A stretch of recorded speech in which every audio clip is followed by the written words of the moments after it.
Shalom peuple de Dieu, shalom bien-aimés frères et sœurs en Christ, chers auditeurs de la radio TV, Éveil charismatique catholique, la voix de la Trinité.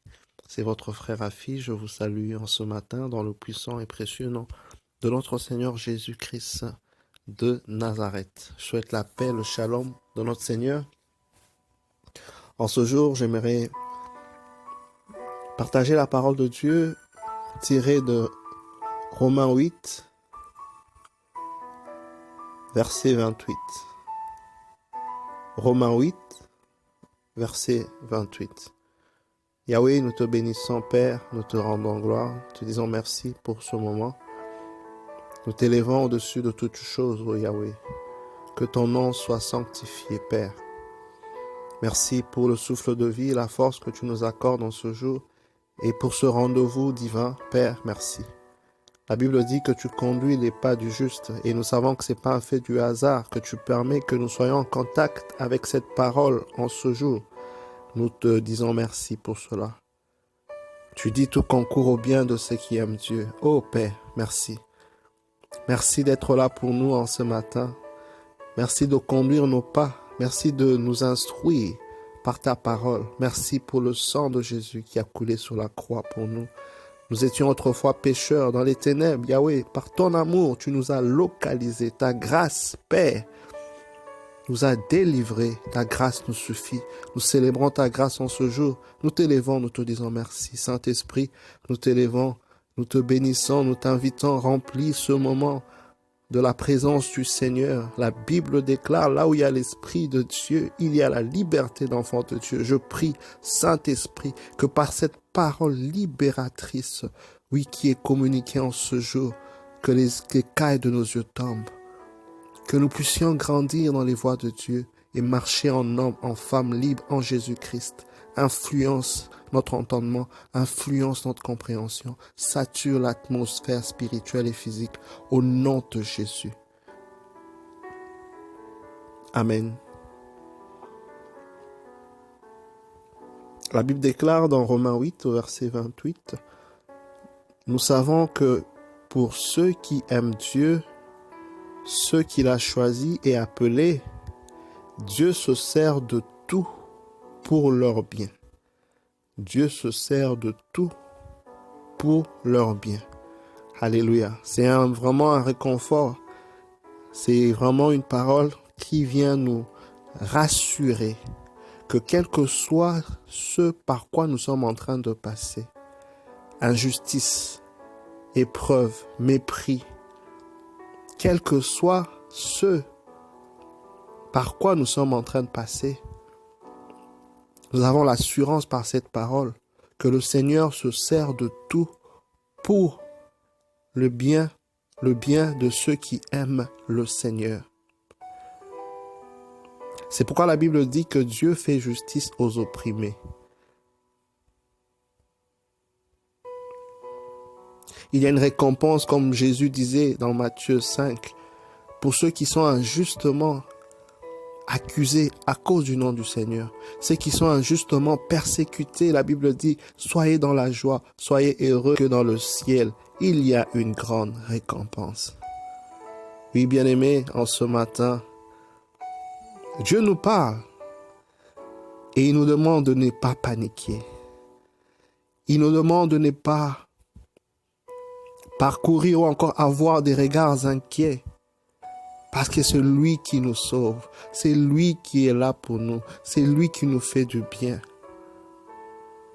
Il se sert de toute situation, il se sert de tout pour ton bien. Il ne veut pas te faire du mal, mais il veut te sortir du mal. Bien-aimé, parfois il y a des situations qui peuvent nous arriver qui sont très difficiles et qu'on digère très mal, parce que ça fait mal au fait. Ça nous fait très mal. Mais nous devons analyser comment est-ce que Dieu utilise cela pour notre bien. Aujourd'hui, bien aimé, il y a certaines personnes qui prient le Seigneur tel qu'ils le font, qui ont changé leur vie, qui ont été transformés, qui ont été convertis, parce qu'il y a quelque chose, un événement, des événements peut-être, une série d'événements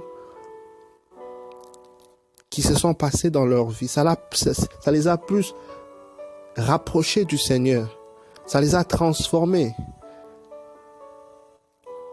Et le Seigneur est content et en joie de voir que, voilà, une personne est convertie, parce que la Bible dit quand une personne se convertit au ciel, il y a une grande joie, une grande joie. Jésus est venu pas pour les gens qui sont bons portants, mais pour ceux-mêmes, n'est-ce pas, qui sont perdus, ceux qui ont besoin du médecin.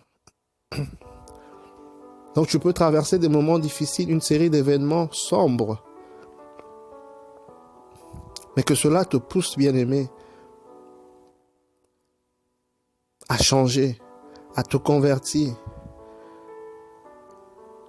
Que cela t'emmène dans une direction où le ciel peut être en joie parce que tu as pris conscience. La Bible dit au jour du malheur, réfléchis. Au jour du malheur, réfléchis. Quand tu réfléchis, justement, ça te pousse à une certaine action, une certaine direction, un changement, la métanoïa, une conversion profonde, où tu recherches la face de Dieu. Dieu gagne et toi tu gagnes aussi. Parce que la Bible dit, à quoi sert à l'homme de gagner tout le monde s'il venait à perdre son âme? Il y a des gens, s'ils se perdent, par exemple, avec la richesse, ils se perdent, je sais moi, avec quelle autre situation. Ils sombrent dans le monde au lieu de revenir à Dieu.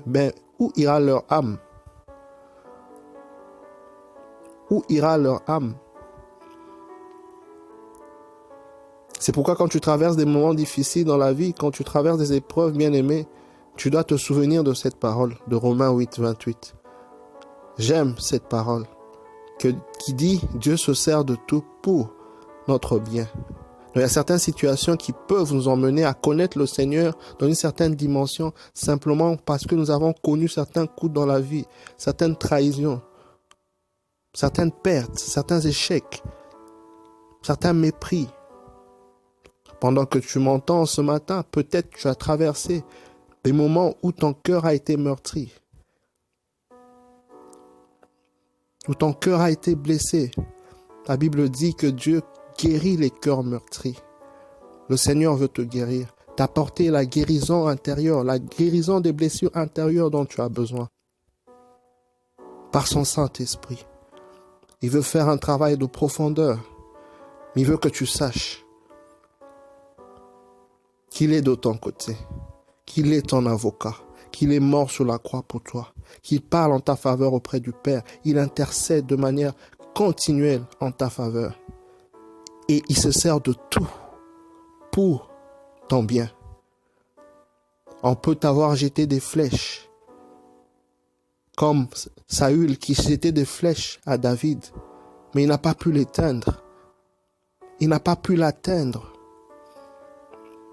Mais le Seigneur a élevé David parce qu'il a donné à David la place que Saül, n'est-ce pas, avait. Alléluia. On peut te jeter des pierres.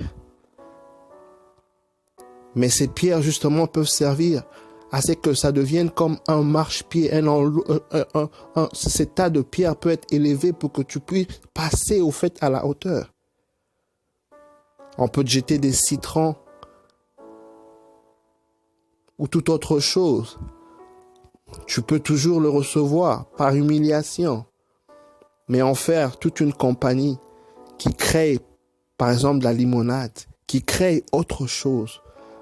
Oui, bien-aimé, tu as peut-être été humilié, tu as peut-être été délaissé, tu as peut-être été trahi, tu traverses des moments peut-être difficiles, mais le Seigneur te dit,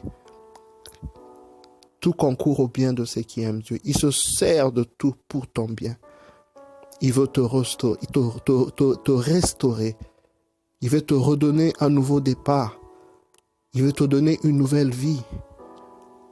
Il veut apporter un changement dans ta vie. Il dit, je dédommagerai les années qu'ont dévoré les sauterelles. Il veut réparer. Il veut emmener un renouveau.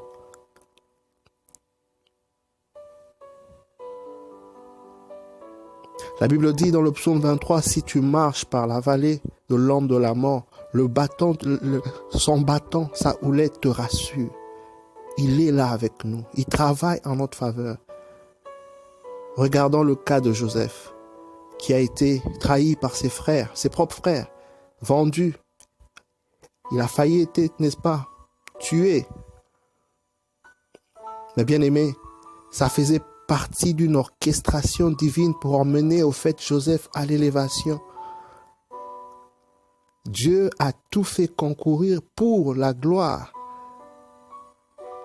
pour élever Joseph au rang de premier ministre d'Égypte, afin de sauver sa famille plus tard. Le malheur par lequel tu passes, les pleurs par lesquels tu passes, les épreuves par lesquelles tu passes, comme Joseph bien-aimé, il y a une fin. Il y a une fin.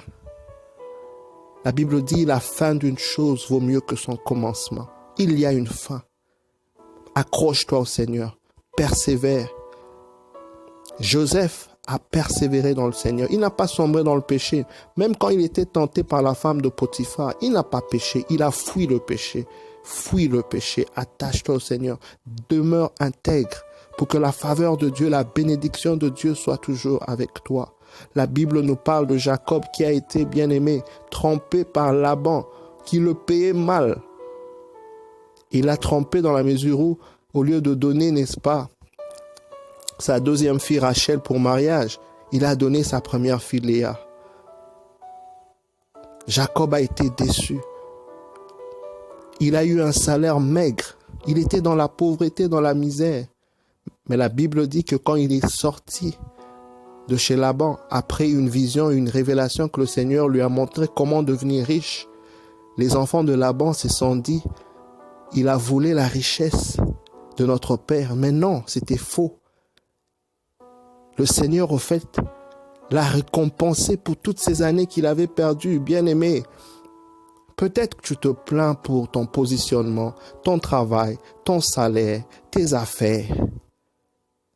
Accroche-toi à Dieu. Persévère, ne te plains pas. Parce que Dieu se sert de tout pour ton bien. Comme Jacob, le Seigneur est capable de t'emmener de la misère à la richesse. De t'emmener de l'injustice à la justice. La Bible appelle le Dieu de justice El Tsidkenu, Jéhovah Tsidkenu. Alléluia. Il y a plusieurs histoires dans la Bible où Job a été éprouvé d'une manière terrible. Et pourtant, la Bible dit qu'il était intègre. Parfois, on est juste. Parfois, on fait tout bien. Mais les vents se lèvent, les épreuves viennent. Ce n'est pas de ta faute. Accroche-toi au Seigneur. Parce qu'en fin de compte, le Seigneur a justifié Job. La Bible dit dans le verset 29 de Romains 8, « Ceux qu'il a connus d'avance, il les a destinés à être comme son fils, comme son image, pour qu'il soit le premier-né au milieu de nombreux frères. Ceux qu'il a ainsi destinés, il les a appelés. Ceux qu'il a appelés, il les a justifiés, ou encore il les a fait justes et droits. » Donc, quelles que soient les accusations, les épreuves, le Seigneur te justifie par Jésus-Christ parce que tu es appelé, parce qu'il t'aime. Le Seigneur t'aime. Et il t'offre cette solution.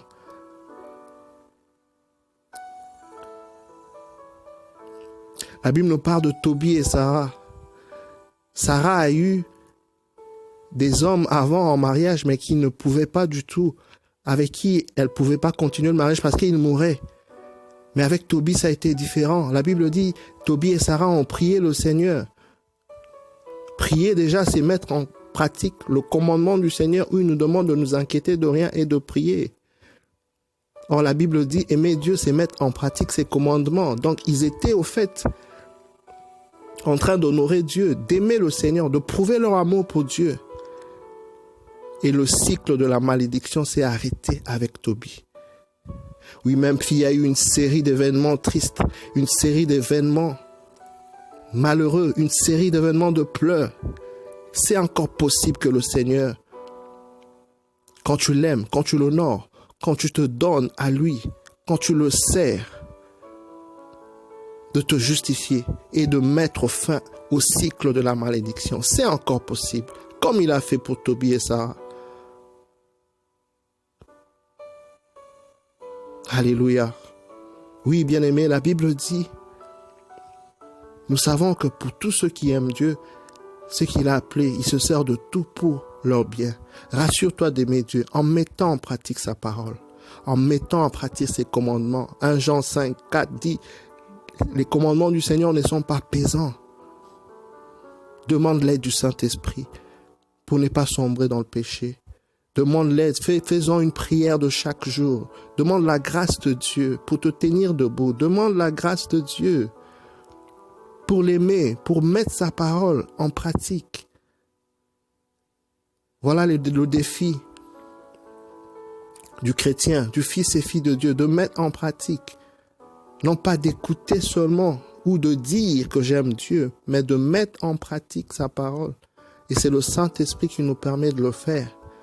Ainsi, Dieu pourra utiliser n'importe quelle situation pour ton bien.